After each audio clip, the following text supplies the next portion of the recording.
enemies of sexual fulfillment. And the first one is unresolved anger. And everybody know we all get angry. We get angry at our spouse sometimes. And some people say, we never get upset, we're always happy. That's not the truth. You gotta tell the truth. That's the only way you can be set free. You gotta tell the truth. There is no way, Sheila was talking about this morning, there's no way that two people can live in the same house together without getting angry. Yes. You're gonna get angry sometime, but that don't mean, like you said, that don't mean you pack up your clothes and say, I'm leaving, we get a divorce. You gotta learn how to work it out. And so many times when we're angry with misunderstandings, we shut down. Some people go as far as sleeping in separate bedrooms, being angry for days and days at a time. And you might be in the same bedroom, but you're so far to the edge, you don't want that person to touch you. And all that is a trick of the enemy. And the enemy have us looking at our spouse like our spouse is the enemy. And we can't let that unresolved anger continue to linger around, because if it does, it's going to mess with your times of intimacy. You're not going to want that person to touch you. You're not going to want to have sex with that person. And that's what the enemy wants. He wants to pull you apart and not bring you together. And dealing with the anger part, a lot of us looked at our parents and how they deal with anger. And that's how we brought it into our marriage, and that's how we've done it. But we got to learn how to do it the way God says. Yeah. He said, forgive and forgive quickly. Because if you don't forgive quickly, the door is going to open and the enemy's coming in.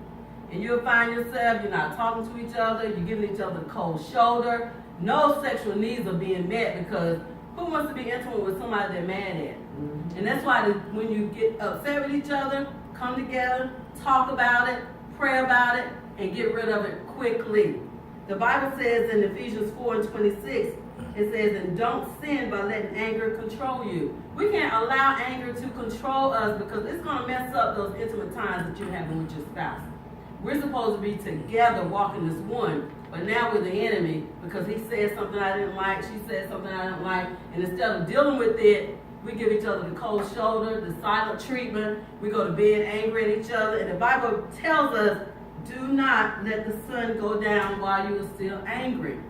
You got to talk this thing out. You got to pray it out. You got to get rid of pride. You got to get rid of, being selfish. You got to get rid of all that stuff in order to get back in fellowship. Because if you don't, the more that you're angry with each other, bitterness is coming, rage is coming, unforgiveness. All that is coming when you're angry at each other. So you got to get that unresolved anger out of your marriage.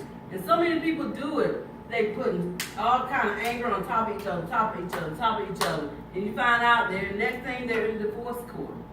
And they can't be intimate with each other because they're mad at each other all the time, and the devil done put all those thoughts in your mind that it's not going to work. You start looking at each other differently. So you got to get rid of that anger. That unresolved anger will kill your intimacy and ultimately destroy your marriage. So going to bed angry is a big no-no. We've done it before. We went to bed angry at each other, and you can't sleep, and you want to apologize, but I ain't apologize. You should apologize to me, and you go back and forth in your mind, and all this time you're getting counseled by the enemy. The Bible said don't listen to ungodly counsel, but we're listening to the enemy, and he's saying, maybe you shouldn't have married him. Maybe you shouldn't have married her. Maybe you need to divorce that person. And when it gets you by yourself and isolates you and put all this stuff into your mind, that is not of God.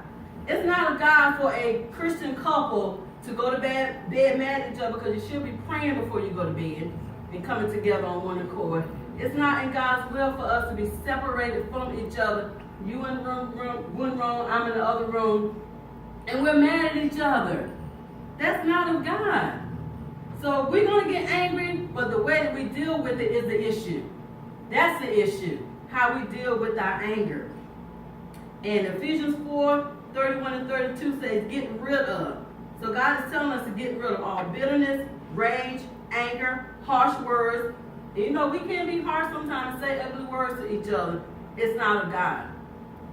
Slander, as well as all types of evil behavior. Instead, be kind to each other, tenderhearted, forgiving one another just as God through Christ has forgiven you. And that's what we have to remember. When we're mad at our spouse and we're not forgiving them, we got to remember all this mess that we done, God has forgiven us. We gotta forgive our spouse. We gotta show them some mercy and bring this marriage back into oneness and togetherness like it's supposed to be.